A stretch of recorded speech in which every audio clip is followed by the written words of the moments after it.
Garrett Voss kept a notebook in the breast pocket of his field shirt, the kind with a wire spiral at the top and a soft cardboard cover gone soft at the corners from 3 seasons of use. He wrote in carpenter's print, capital letters only, because cursive blurred when his hands were cold. The notebook held sign dates, species tallies, UTM coordinates, estimated ages on tracks. He'd filled 4 of them in his 7 years with the department. His supervisor called him the most thorough sector officer in the district. Garrett didn't consider that a compliment or a boast. It was just the minimum standard he had set for himself, and then held to. He took the Lakeview County posting in October, 9 months into what should have been a permanent assignment up in Marquette. The Lakeview position had opened fast, the previous officer having put in his transfer papers in August, without much explanation beyond a note that cited personal reasons. The district needed someone experienced in mixed hardwood and lakeshore terrain. Garrett had grown up 60 miles south of the county line, knew the rock composition, the drainage patterns, the way the lake effect stacked weather against the western ridges in November. He asked for the posting. He got it. The sector cabin sat on a 2-track off County Road 12 miles from the town of Lakeview proper. It was a working cabin, not a residence, but Garrett had permission to stay in it through his first winter rather than commute the 32 miles from the nearest town with an available rental. The cabin had a functioning wood stove, a propane water heater, a bed frame with a foam mattress, and a hook beside the door where he hung his field vest. It was enough. He had a border collie named Sable, who had worked patrol routes with him since she was 8 months old. She slept at the foot of the bed and woke before he did every morning, already at the door before his alarm went off. He started his route surveys the 2nd week of October. Lakeview County ran north to east in a rough wedge, its western edge pressed hard against the lake, its interior a mix of second-growth hardwood, cedar swamp, and the old, fire-salvage clear-cuts that had grown back in scrub aspen and hawthorn. The sector had 3 active hunt camps, 2 private logging parcels under compliance review, and a stretch of state land along the northern ridge that saw almost no recreational traffic past late September. Garrett walked that ridge the first time on a Tuesday, following a 2-track the department maps showed as a seasonal access road. The road had been overgrown at the shoulders for years, but the center strip was hard pack and easy going. Sable worked ahead of him, nose down, circling back every few hundred yards, the way she had been trained. He found nothing unusual that first week. Deer sign in the expected density, a coyote trail along the marsh edge, fresh from the overnight frost, a bear dig at a yellow jacket mound, probably 2 weeks old. He logged everything, drove his circuit, stopped at the hunt camps to introduce himself to the 2 leaseholders who had already arrived for early firearm season. Carl Meacham ran the northernmost camp, a retired dairy farmer from the Lower Peninsula who had been leasing the parcel for 11 years. He offered Garrett coffee from a dented aluminum percolator, and they stood at the tailgate of Carl's truck in the cold and talked about the deer numbers. Carl said the bucks had been moving later than usual, not coming into the open fields before dark. He said it mattered for shooting light, said it made a difference. Garrett noted the observation in his notebook without comment. The first thing that bothered him came on the 3rd week of October, on a night he was not working. He had let Sable out at 11:40 for her last run before bed, and she had gone to the edge of the clearing, stopped, and would not go further. She was not a spooky dog. He had worked her through gunfire, through bear encounters close enough to smell, through the carcass piles at a deer processing station. She did not startle, and she did not bluff. She stood at the edge of the clearing with her nose up and her ears flat, and she would not put her feet in the tree line. He stood in the cabin doorway and watched her for 2 full minutes. The frogs that had been calling from the low ground south of the 2-track were gone. He had not noticed their silence until he looked for them. He called Sable back in. She came immediately, which was also unusual. She normally required 2 calls on a good night out. He stood in the doorway for another minute before he shut and latched it. The clearing was dark past his headlamp's range. The tree line was a black wall with no depth. He could not see past the first rank of trunks, and whatever was in the dark behind them was, by definition, his business. He was not afraid. He was paying attention. That was different. He went back out at first light with Sable and a flagging tape roll, and walked the tree line the dog had refused the night before. She worked it freely in daylight, no hesitation, quartering the leaf litter in her standard search pattern. He found nothing in the first 100 yards. In the second 100 yards, in a patch of soft ground where runoff from the 2-track had pooled and frozen and then partially thawed, he found a track. It was not a deer track. The shape was wrong for deer. The impression was deep. The substrate pressed down rather than punched through the way hooves punch, and the edges were rounded in a way that suggested a broad pad. He knelt beside it and measured it with the flat rule he kept on his field vest. 9 inches at the widest point. He photographed it with his department phone, photographed it a second time with a scale card, and then walked the perimeter looking for associated tracks. He found 2 more impressions in the soft ground. Spaced at a stride interval, he walked off at roughly 60 to 64 inches. He noted the measurements. He noted the substrate condition and the estimated time since the impression was made based on the frost line inside the track walls. He stood over the evidence for a long time. Then he wrote in his notebook, large canid or bear, probably bear, stride unusual, revisit after next rain. He drove his route. He stopped at Carl Meacham's camp on the way back. Carl was splitting wood in the yard and stopped when Garrett's truck pulled in. "You ever have bear trouble up here this late in the season?" Garrett asked. Carl rested the maul on his boot. "What kind of trouble?" "Sign. Track sign, not food raids." Carl thought about it. "Had a big one up on the ridge back in 07, maybe 08. Came through camp twice looking for something. Never did figure what. But that was fall. Early fall.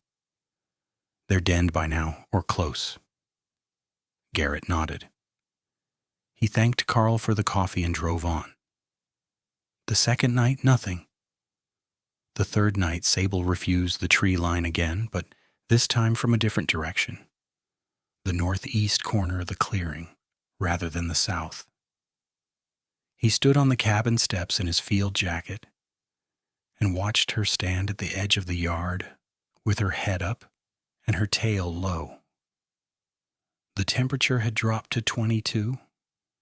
The sky was clear and the stars were sharp and the moon had not risen yet. The clearing was dark and the woods around it were darker. He listened for the frogs he no longer expected and confirmed their absence. He listened for the coyote pack that sometimes ran the marsh edge. Nothing. He stood there long enough to understand that the silence was not ordinary silence.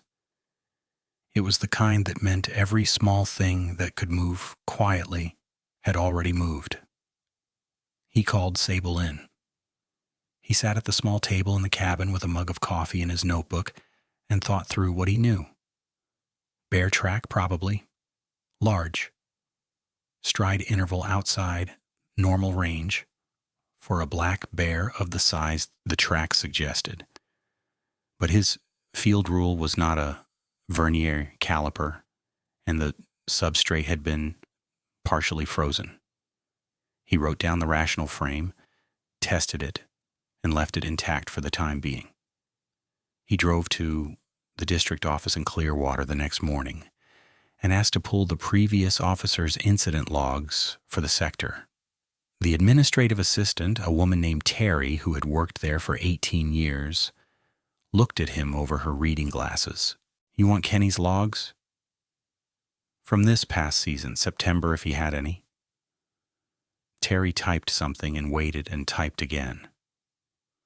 "He didn't file anything for September. August he has 2 bear sighting entries, both Northern Ridge, both logged without follow-up." "Why no follow-up?" "Doesn't say.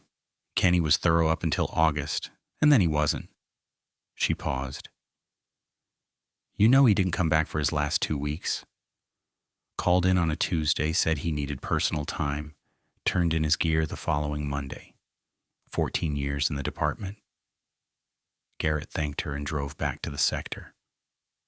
He walked the Northern Ridge that afternoon, taking the old fire road east from the junction where the seasonal 2-track crossed it. Sable worked ahead and to his right, quartering in the dry grass at the road's edge. He walked 4 miles before he found the first clear sign. A white cedar at the road shoulder had been marked at a height he measured at 9 feet 4 inches. The bark was peeled in parallel strips, 3 of them, each approximately 4 inches wide, each running vertically for 18 to 20 inches. The cambium underneath was dry. He put the mark at 2 to 3 weeks old, give or take a day. The height was wrong for bear.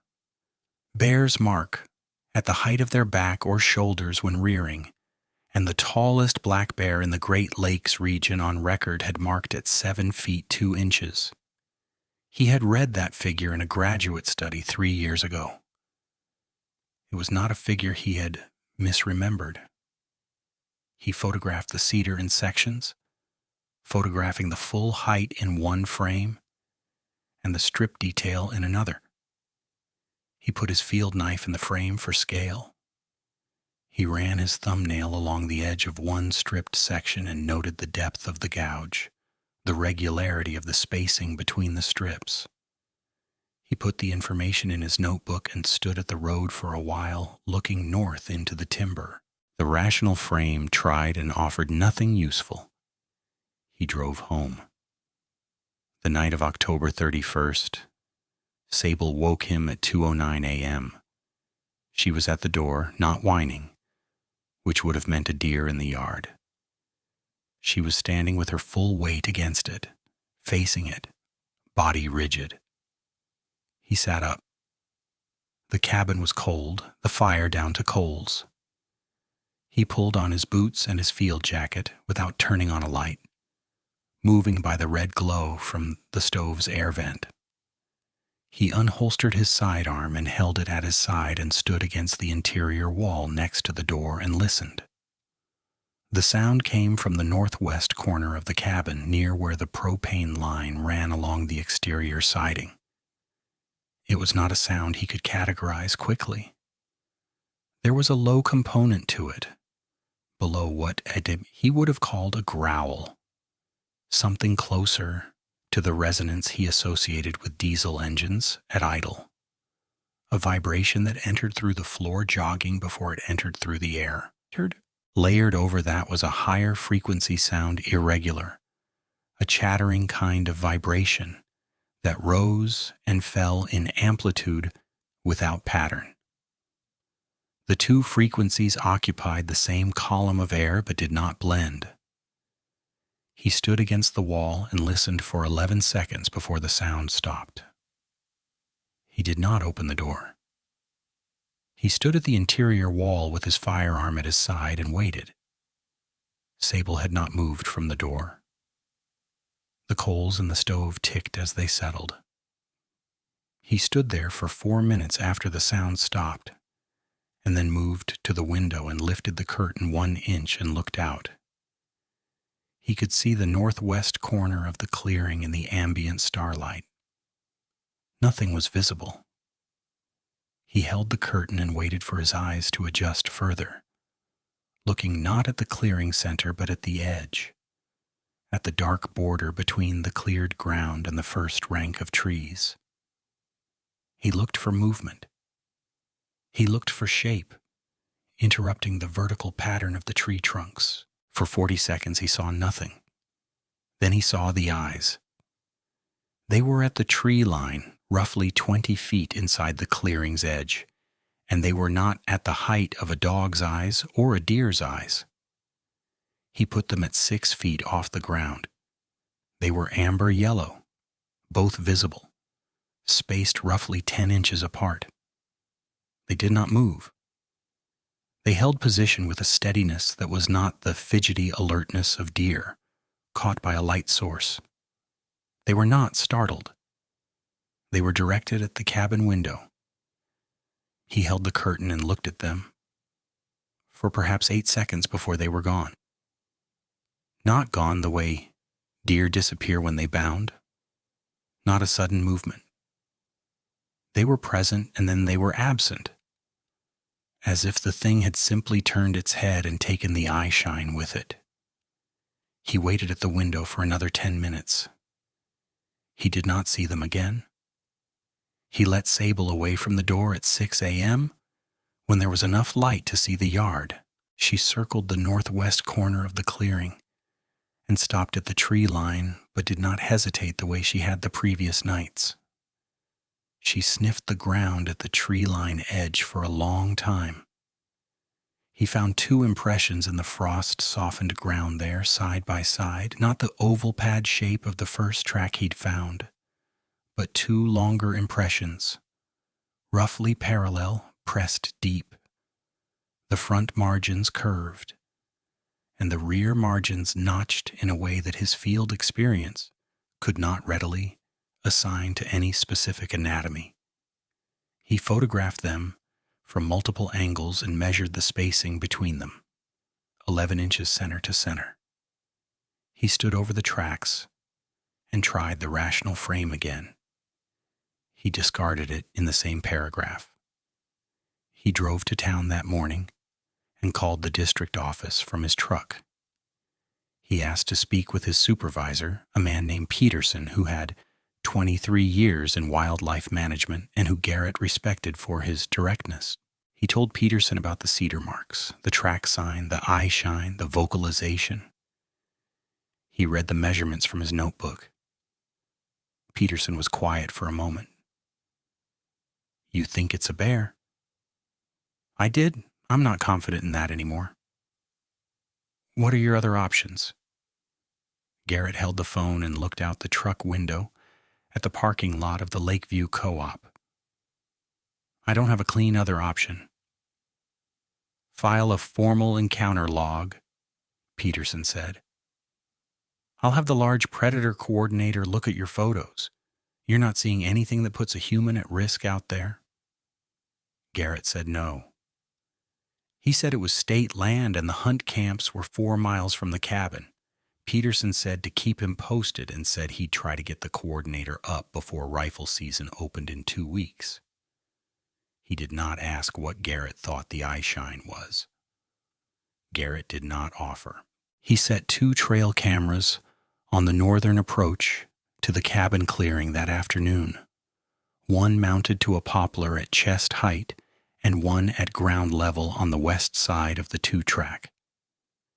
He positioned them to catch anything crossing from the north into the clearing. He used a fresh set of batteries in each and tested the motion triggers before he left them. He drove home before dark and sat in the cabin with the wood stove going and his notebook open on the table and a mug of coffee cooling at his elbow. He did not write anything for a long time. He listened to Sable breathe at the foot of the bed. The first week of November brought 3 nights of rain, and the rain changed the evidence landscape in ways he had not anticipated. The 2 impressions at the clearing's northwest edge were gone, washed to a general softening of the soil. The cedar on the ridge remained, its stripped cambium darkening with the wet. On the 4th day of rain, a Saturday, he drove Carl Meacham's access road to the North Camp and found Carl packing gear into his truck bed 2 weeks earlier than his scheduled departure. "Hunting's been poor," Carl said, without looking up from the tarp he was folding. "How poor?"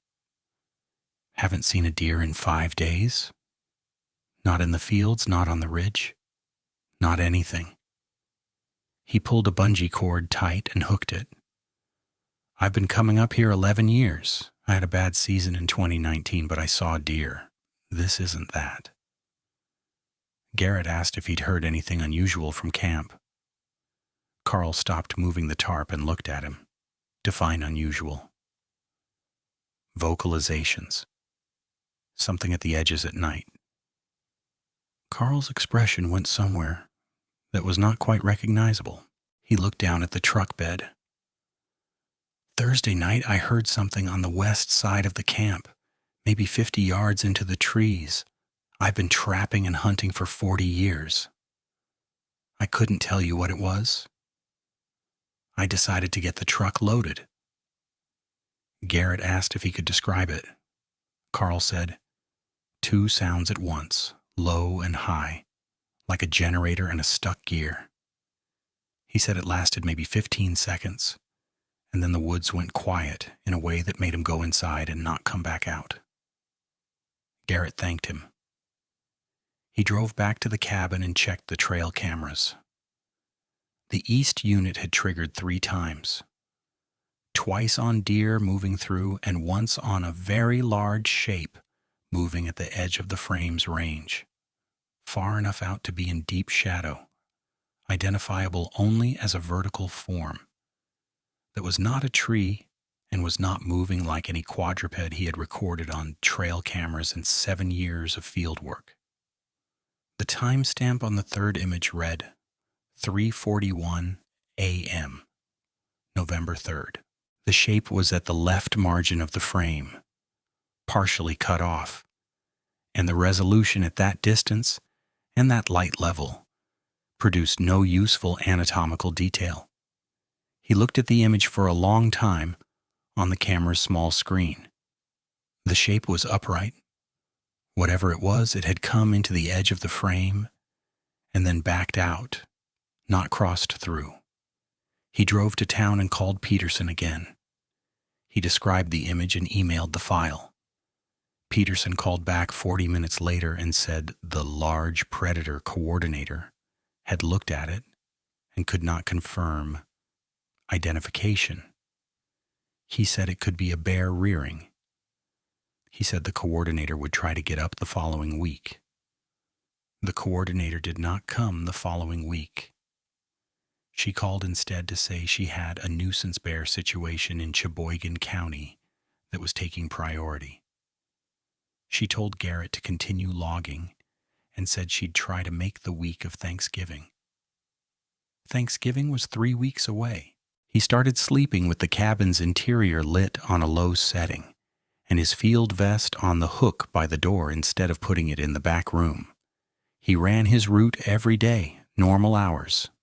He reset the trail cameras and moved the ground-level unit to the south side of the 2-track, where the soft shoulder held sign better. He drove his circuit, checked compliance on the logging parcels, filed his routine reports. He did what the job required, and he tried to keep the evidence separate from the interpretation, which was what he had always done, and which was becoming harder than it had ever been. The second week of November he found the carcass. It was a doe in the shallow creek bed that cut the southeast corner of his sector, about a quarter mile from where the county road crossed it. She had been there roughly 4 days by the condition of the remains. There was no indication of vehicle strike. There was no indication of gunshot. He noted the cause of death category in his notebook as undetermined and photographed the site. He noted the height at which the ribs had been separated, which was consistent with a large predator. He did not attempt further characterization. He noted the absence of any drag sign, which meant the doe had died close to where she lay. He noted the absence of coyote disturbance on the carcass, which on a 4-day-old deer in early November was not ordinary. Coyotes worked fast and they worked thoroughly. Whatever had been here had kept them off. He stood in the creek bed and looked at the cedar and aspen on the bank above him for a long time before he climbed out. That night, for the first time since he'd moved into the sector cabin, he drove into Lakeview and called his sister, who lived in Escanaba, and talked to her for an hour about nothing in particular. He talked about the wood stove and about Sable and about what he was going to do at Christmas. His sister asked if he was all right. He said he was fine. She said he sounded like he was sitting very still. He said he always sat very still. She said not like this. He drove back to the cabin. Sable was on the bed when he came in, which she was not supposed to be, and he let it go. November 15th, opening day of rifle season, brought 2 parties of hunters to the northern sector access roads, and Garrett spent the morning running compliance checks, orange vest over his field jacket, department truck conspicuous on the roads. He talked to 4 hunters on the North Ridge Trail and 3 more at the eastern lot. None of them reported anything unusual about the morning. The deer sign had been sparse. One party had not seen a single deer in 6 hours of sitting. Garrett made notes. He drove home at 3 p.m. and started splitting wood he had not needed to split yet, but wanted an excuse to do outside where he could hear the sector properly. He heard nothing that afternoon but the wedge striking grain and the wood falling open and the wind in the aspens above the clearing. The second week of rifle season, the second trail camera died, not ran out of battery. The housing had been pried, the way you might use a large finger or a thick instrument inserted at the seam. The battery pack was gone. The memory card was still in the unit. He pulled it and drove to town to read it on his laptop. It had captured a single frame before the housing failed. The timestamp read 11:52 p.m., November 19th. The image was overexposed at the center, which meant something had been very close to the lens when the shutter triggered, close enough to reflect the IR flash back into the sensor. The shape filling the center of the frame was not identifiable as any specific anatomy, but at the left margin of the overexposed center where the IR wash thinned out, there was a section of what appeared to be fur. Dark, long guard-haired, the individual hairs visible as separate strands, the visible section roughly the width of a forearm. He sat in the parking lot of the Lakeview diner with his laptop open for a long time. A retired man named Olin Marsh, who he had met at the co-op gas pump 2 weeks earlier, knocked on his truck window and asked if he was all right. Garrett rolled the window down. He asked Olin if he had lived in the county long. Olin said, born and raised, 64 years. Garrett asked if he'd heard of anything unusual in the sector, animals acting wrong, that kind of thing. He kept it general. Olin leaned on the doorframe of the truck. He looked at the parking lot. He said, "You're out on the 7 road." Garrett said he was. Olin said, "Kenny Bolger had that posting before you." Garrett said he knew. Olin looked at the parking lot again. He said, Kenny came in here the second week of September and ate his supper and left a 20 on a $9 meal and didn't say anything to anybody. I've known Kenny Bolger since the 3rd grade. I saw his face when he walked out. He stopped. I don't know what Kenny saw out there, but I know what a man looks like when he's decided something. Garrett thanked him. He drove back to the cabin. He called Peterson that evening and gave him the update on the camera. He described the fur sample image and the camera housing damage. Peterson was quiet longer this time. I'm going to call the coordinator again, Peterson said. I want her up there this week. I appreciate that. How are you doing? Fine. Working the job. There's a motel in Lakeview. Nobody would think less of you if you wanted off the 2-track for a few nights. I'm fine, Garrett said. He did not move to the motel. The night of November 22nd, a Sunday, Sable woke him at 12:47 a.m. by pressing her full weight against his legs on the bed. She was shaking. He had never felt her shake before. He sat up in the dark, no lights, listening. The sound started at the north side of the cabin. The same low bass resonance as before. The same layered higher vibration.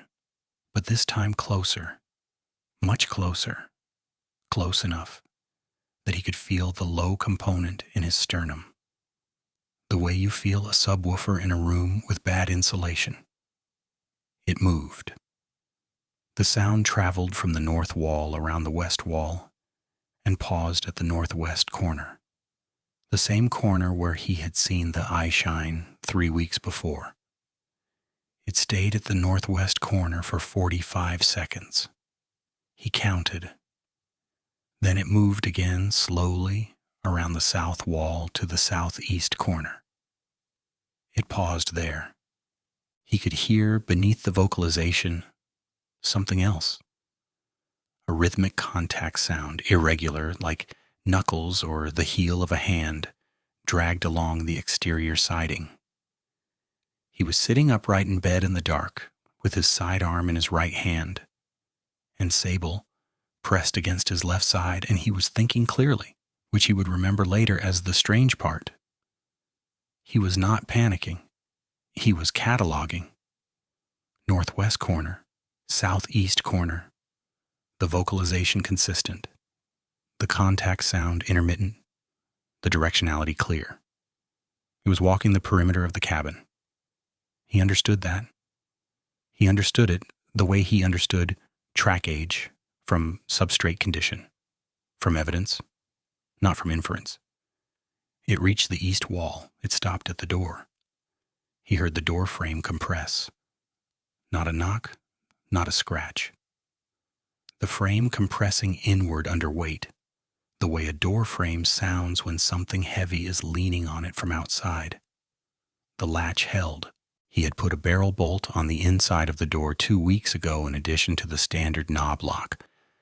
Not from fear, he had told himself, but from thoroughness. The frame compressed a second time, and then there was silence.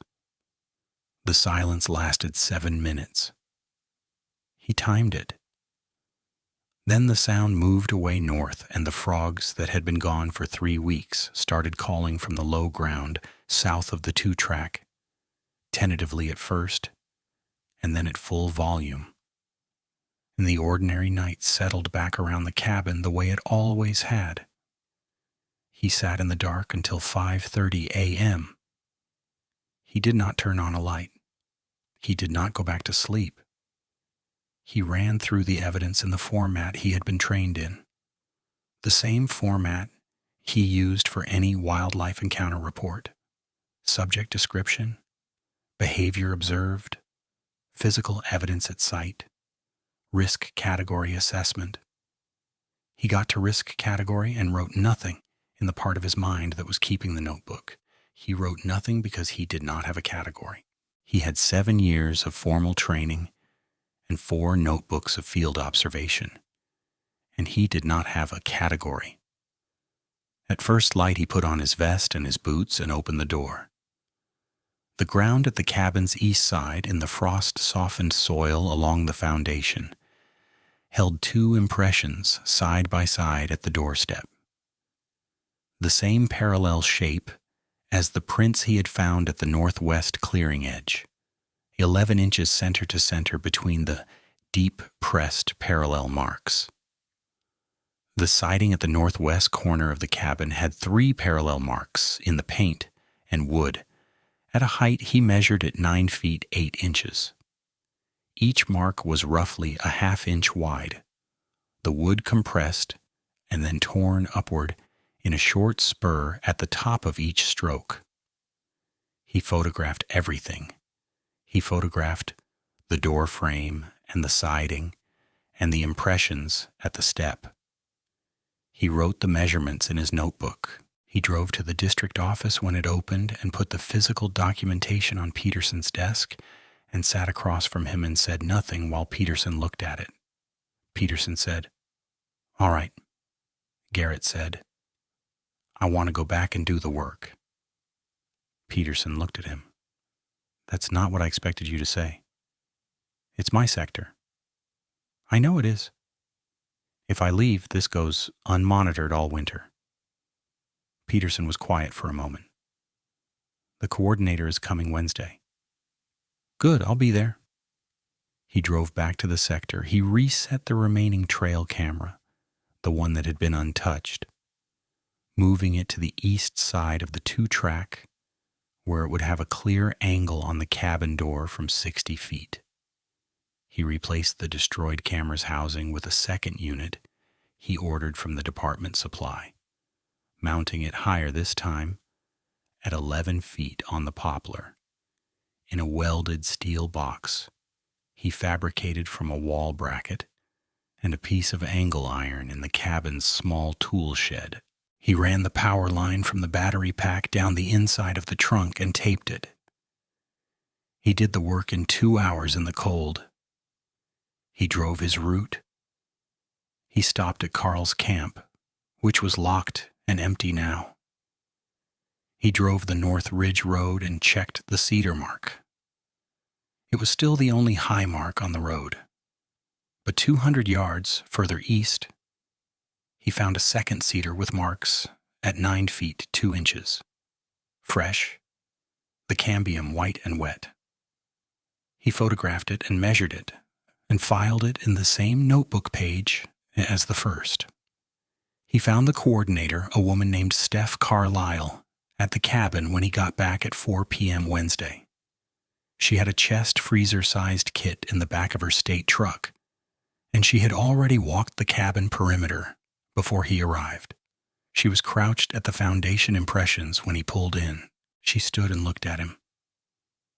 "How long has this been active?" "Since the second week of October, escalating since early November." She looked at the foundation. "I need to say this officially. I can't assign these to a species." "I know. I can tell you the stride interval is outside any black bear I've processed in this state. I can tell you the mark height is outside any black bear and outside any grizzly. I can tell you the siding gouge depth and spacing do not match any large carnivore in the eastern North American record." Garrett nodded. "I'm going to log this as an anomalous large predator active site," she said. "That's the official category I have available. It's not satisfying." "No," he said. She said she wanted to set additional cameras on the North Ridge Road, the 2 cedar-marked trees specifically, and install a remote sensor on the cabin's perimeter that would log thermal presence events. She said she'd come back to pull the data in 2 weeks. She said the district should consider whether continued solo posting was appropriate given the evidence record. "What would you do?" Garrett said. She looked at the tree line for a moment. "I'd do exactly what you're doing," she said, "and I'd also start thinking about what the winter means." He thought about what the winter meant. He thought about it that evening sitting at the table with the stove going and Sable at his feet, and the bark-stripped cedars on the ridge sitting in the dark 4 miles north. He thought about the November pattern. Escalating approach, perimeter contact, door frame pressure. He thought about what escalation implied and what the next stage of it would look like when it came. Because he was a man who trusted pattern, and pattern in this case was describing a narrowing distance. He drove the sector through the last week of November and the first 2 weeks of December.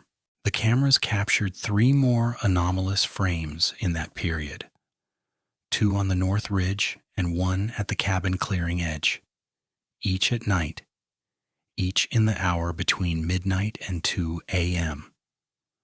The shapes were partial and the light was poor, and none of them were definitive. The thermal sensor logged presence events on 8 separate nights. A large warm body, it reported, at the north side of the cabin for between 4 and 12 minutes per event. He did not move to the motel. He called his sister on December 3rd and then again on December 10th. She asked both times if he was all right. He said he was working. She said working and all right were not the same question. He said he knew that. He wrote a full incident summary, 14 pages, the most thorough field report he had produced in 7 years, and filed it with the district office on December 12th. He attached every photograph, every measurement, every camera frame, every observation log from the notebook. Peterson told him it was the most complete anomalous encounter documentation the district had ever received. He said he wasn't sure what to do with it. He said he was going to forward it to the State Wildlife Division and to the Regional Academic Contact for large predator research. He said he didn't know how quickly a response would come. On December 19th, Garrett Voss put in his retirement papers. He was 34 years old, and he had 11 years left on his career track. He told Peterson his reasons were personal. Peterson looked at him for a long time and then accepted the paperwork. He asked if the documentation he had filed was accurate and complete. Garrett said it was. Peterson said he was sorry to lose him. He meant it. Garrett loaded Sable into the truck on December 21st, the shortest day of the year.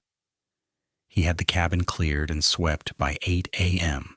He took the 4 notebooks from the pocket of the field vest before he hung the vest on the hook by the door for the next officer and put the notebooks in his truck's center console. The propane was shut off. The wood stove was cold. He stood in the cabin doorway for a moment and looked at the clearing in the gray morning light. The frost on the ground was undisturbed from the cabin to the tree line. The tree line was a wall of dark hardwood standing in the overcast and giving nothing back. He looked at the northwest corner of the clearing, where the eye shine had been in late October, steady and directed and not at all startled. And he stood in the doorway until Sable put her nose against his hand. He locked the door and drove south on County Road 7 without looking back. Dawn was coming slowly through the overcast, and it proved, in the way that every dawn in those 2 months had proved, nothing at all.